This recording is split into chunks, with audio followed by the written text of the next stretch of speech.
Kuldan yosalgan, өлшәме 1 metrdan da kим bulmasın. Smotr konkurs talepleri şunday. Mektepte sınıf bölmelerin, koridorlarını bizeu bilen bir retten, Яңа ел әкияте бәйгесендә катнашу өчен композицияләр ясау бурычы да куелган. Нәтиҗәдә 16 композиция финалга сайлап алынган. Эту елку сделали родители нашего класса. Бу шыршы макароннан ана әти-әниләр ясады, яшел төскә буяды. Безнең сыйныф композициясендә кышкы иртә тасвирланган. Бу бәйге бездә беренче тапкыр оештырыла. Ул миңа бик ошады. Бәйрәм кәефе бүләк итә.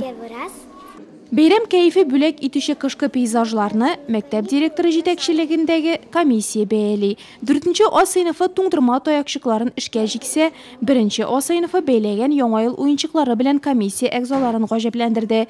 2нче Б сыйныфы укучылары чын чыршы булмаганда пластик стаканнар да ярап куя дип белдерә.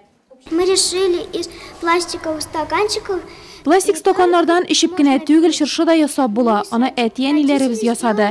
Без бүләкләрне бизәргә булыштык. Безнең композиция Яңа ел чыршысы дип атала. 4нче В сыйныфы композициясын пенопласттан ясалган кар бизи, 8нче А сыйныфы пейзажы рус миче белән игътибарны җәлеп итә. 4нче Б сыйныфы күп санлы чыршылары белән мактана ала.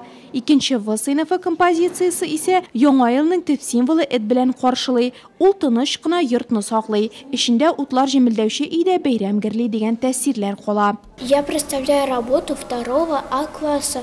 Мин 2нче А сыйныфы эшен тәкъдим итәм. Без аны Яңа елда кунакта дип атадык. Аны укучылар да әти-әниләр дә ясады. Кышкы шәһәрче килеп чыкты. Анда мамык таякчыкларыннан, пенопласт һәм картоннан да йортлар бар. Алар төрле, чыршылар да, кар бабайлары да бар.